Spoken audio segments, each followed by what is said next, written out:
Bae, do you want to watch A Silent Voice with me? It's an anime. What is it about? I don't want to spoil you, but it's a really sad anime. I think you're gonna cry. Really? Nah, there's no way. 冷たあったかい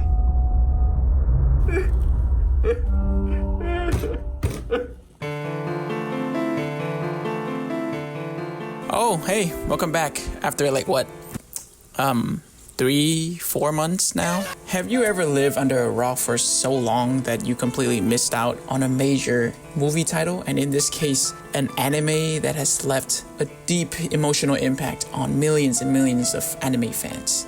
Well, if you're like me, my friend, you are in quite of a doozy because we are going to talk about, if not one of the best written plot, one of the best storytelling in the anime spectrum.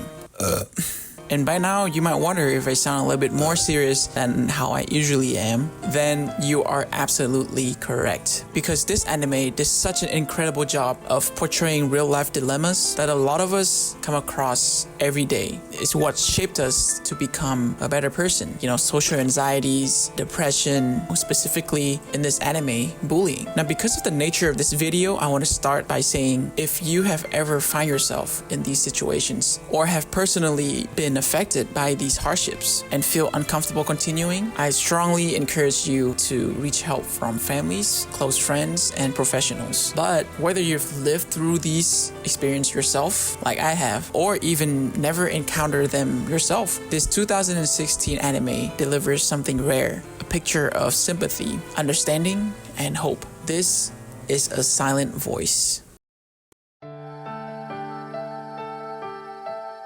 You know, as a director and being an animator herself, Naoko Yamada clearly has a deep understanding on sensitive matters in society and how animations and shot selection can really enhance not only the emotions of the characters in her movies, but also us viewers. And what is even more impressive is her ability to use these details to translate the message to the viewers. As we have seen from many of her work, like the anime title called K-On!, or most recently known from her 2024 title called The Colors Within, with a whopping 92% rating on Rotten Tomato. Now let's backtrack to 2016 for A Silent Voice. For an anime produced in 2016, from the beginning scenes towards all the way through the anime, every frame of animations is filled with meanings, clues for the audience to ponder or to anticipate. Funny enough, during the time that The Silent Voice was released, the fact that I didn't even acknowledge the existence of the anime had allowed me to have a chance to look at a series that is somewhat similar to A Silent Voice. If you're around that time, you probably remember too, the series was pretty popular on Netflix. They have a few seasons. It's called 13 Reasons Why. Now, of course, you know, 13 Reasons Why focuses are quite identical to A Silent Voice, as some may say. In my opinion, 13 Reasons Why focus aggressively on the definition of consequences from your stupid actions as a young teenager.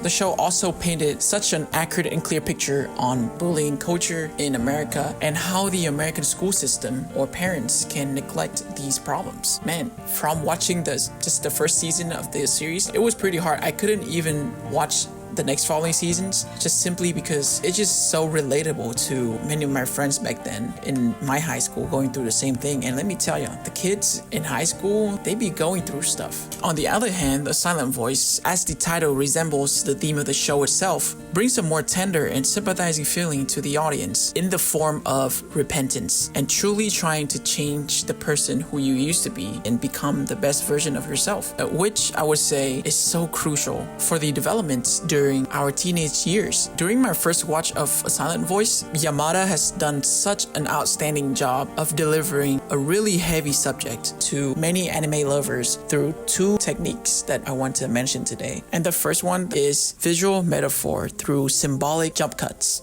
Let us look no further than the beginning of the anime, with the first few visual metaphors being the koi fish swimming in the river and the bridge that our main character Shoya stand on. We can see Shoya counting the days to his so-called committing Sudoku plan. Everything at this point looks pretty much a normal day for a teenager going through an adulting phase. However, as we continue on, everything seems to be a little bit more suspense. We see Shoya leaving the money for his mom and proceed to go towards the bridge. Now, according to my research, koi fish tends to swim upstream and against the current. And this can be seen as a symbol of perseverance and struggles. But in this case, we see the koi fish are swimming very calmly, which is implying that our main protagonist has in a way given up. In other words, he has just stopped resisting the negative thoughts in his mind at this point. And we can see how powerful this technique is because coming into this movie without an expectation, I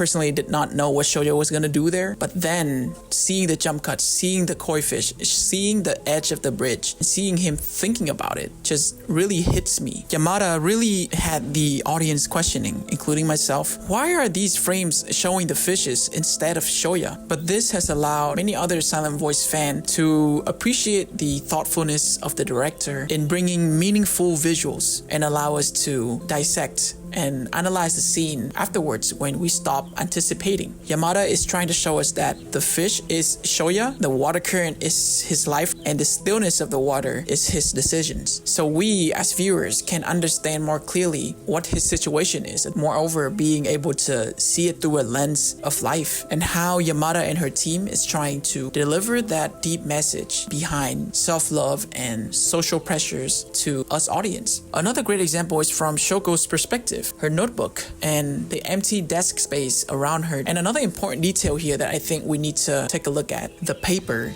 that is inside the notebook. We can see the papers being scribbled on by Shoko's herself. And from my perspective, it almost feels like Yamada is trying to tell us that her physical ability to communicate is just as vulnerable as the paper. It's really thin. Even more as the scenes continue on, we see some wider angle shots where Shoko sits alone in the frame with empty desk space around her, implying the gap that is separating our main protagonist from others, physically and also mentally, just because of the fact that she is disabled. While there are so many other symbolic frames that I've came across during my first watch of A Silent Voice, I can just sit here and talk on and on about how amazing these frames and these visual assistants are from Yamada. But for me, a cherry on top for all of these visuals have definitely left me wanting to watch A Silent Voice again and again. So why don't we go ahead and address the emotional flip switch.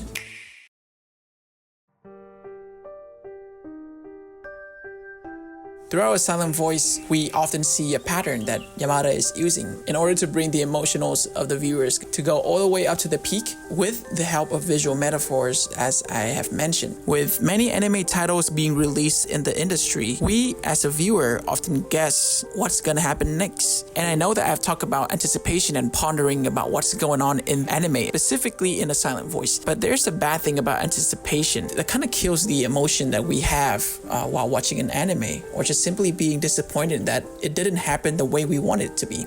But well, this emotional flip switch is exactly what Yamada used to eliminate that. With so many anime titles releasing these days, viewers are constantly trying to predict what's going to happen next instead of just experiencing the story, where people become so invested in assumptions and theories that they start convincing themselves something has to happen, even when the story never promised it in the first place. And honestly, this can ruin the watching experience for a lot of people. Hence, we see the benefit of an emotional flip switch that Yamada is using. This, in a way, have eliminated any assumptions during my first watch. So in a way, these flip switches from a totally normal scene to a much heavier scenes in terms of the mood and the message delivery still allows me to guess or anticipate, but in a good way. We want to identify the meaning of the visuals that Yamada is trying to show us instead of guessing what's gonna happen towards the ending. A great instance is when Shoya's mom went and apologized to Shoko's mom. After the apology, the anime didn't focus on Shoya's mom's ear,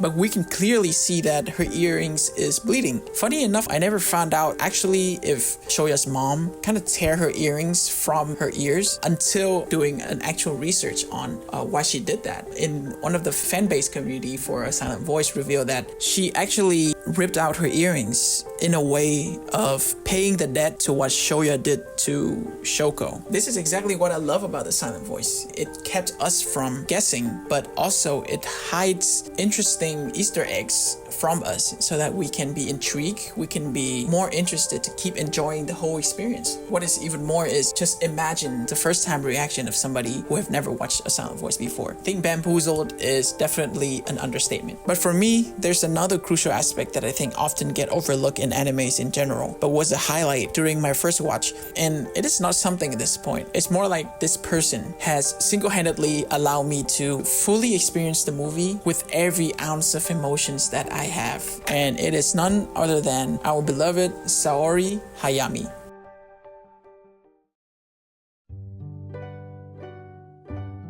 As much as we can keep applauding the visual aspects of a silent voice, and I can probably say that at this point I am glazing Yamada's ability and her team, and it's just so crazy to me that it's in 2016, 17-ish is when an anime that being animated this good came out. But guys, do me a favor, just hear this.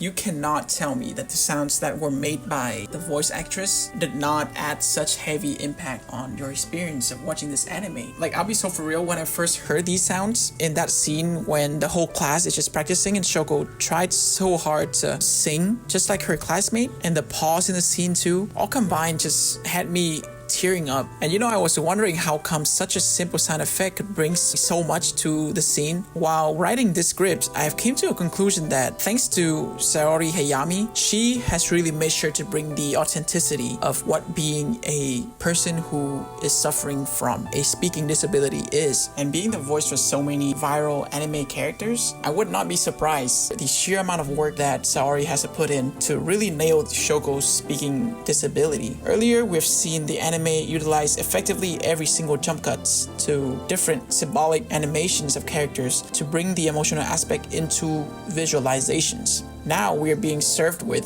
something different, but in my opinion, just a really small detail. Saori's voice acting is kind of like a sprinkle to a feast that we have of an anime called A Silent Voice. The subtle sounds that Shoko made in the anime are anchors to Shoko's personalities, because the whole theme of the entire anime basically bringing viewers through an emotional roller coaster. Yamada has taken advantage of this so beautifully that without these sounds Shoko has, we as viewers would not be able to feel much or being able to empathize with Shoko as a disabled person. These sounds from Shoko also played a huge role in most character development scenes, and not only for herself, also for Shoya and other characters. There's this one character, and this is someone who I was not fond of, but for the sake of the greatness of this anime, I will let it slide. We're definitely talking about Ueno Naoka.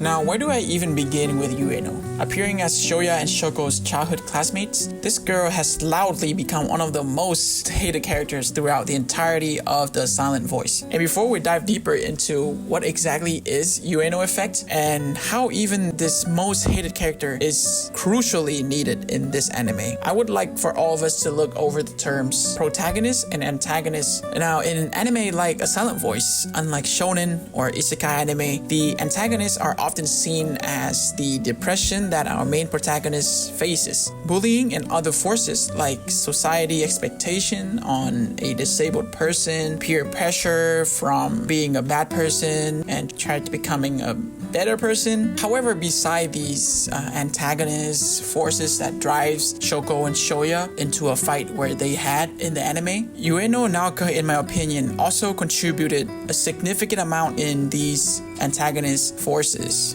but in a very, very good way. I know, and trust me, I know that everybody, including myself, hated Ueno so much while we watched this. She did not have a character development arc at all throughout the movie. She stayed immature when everybody around her grew up. She stayed being the annoying classmate, even when all her friends have regretted of what they've done in the past. I totally get it. All my homies hated Ueno. So let's look on the other side of the story a little bit. There has to be a reason why Yamada created this godforsaken character, where some viewers would say that she doesn't even need to be in the anime because of the difficulties our main characters have already had to go through. And I would argue against that, honestly. Ueno is a picture perfect of a person who we as human beings can come across during our lives. People can be completely unreasonable, selfish, prideful, mean, and just overall disrespectful to you sometimes. And even worse in this case, if you have a disability like Shoko. But these are exactly the people that may push us to the limit and also will test us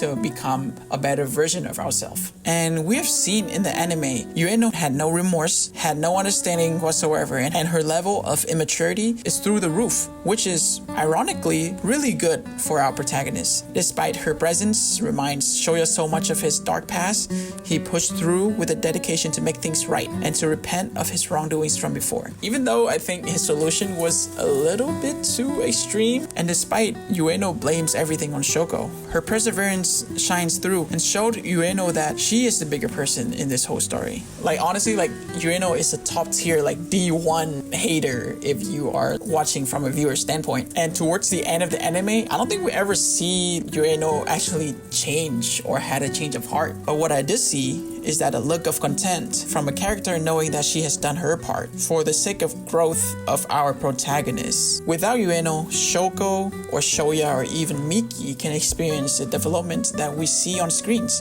And thanks to Ueno, we get to see the entire picture to be able to empathize even more with our cast in the silent voice and for the people who may have the similar situations in our lives. I think if I can just sit here and talk about how great a silent voice is. I know there's sometimes I just kind of like yap over and over, kind of repeat myself on how good this anime is, but I could not recommend enough for you guys to just go ahead and watch this if you have not. I know it's a little bit older than usual, and there are animes that can be very niched to certain viewers, but in my humble opinion, if you're trying to get into anime or just simply looking for a decent title to watch, then go ahead and let yourself immerse into the story of A Silent Voice. Thank you so much for watching. I'll catch you on the next one.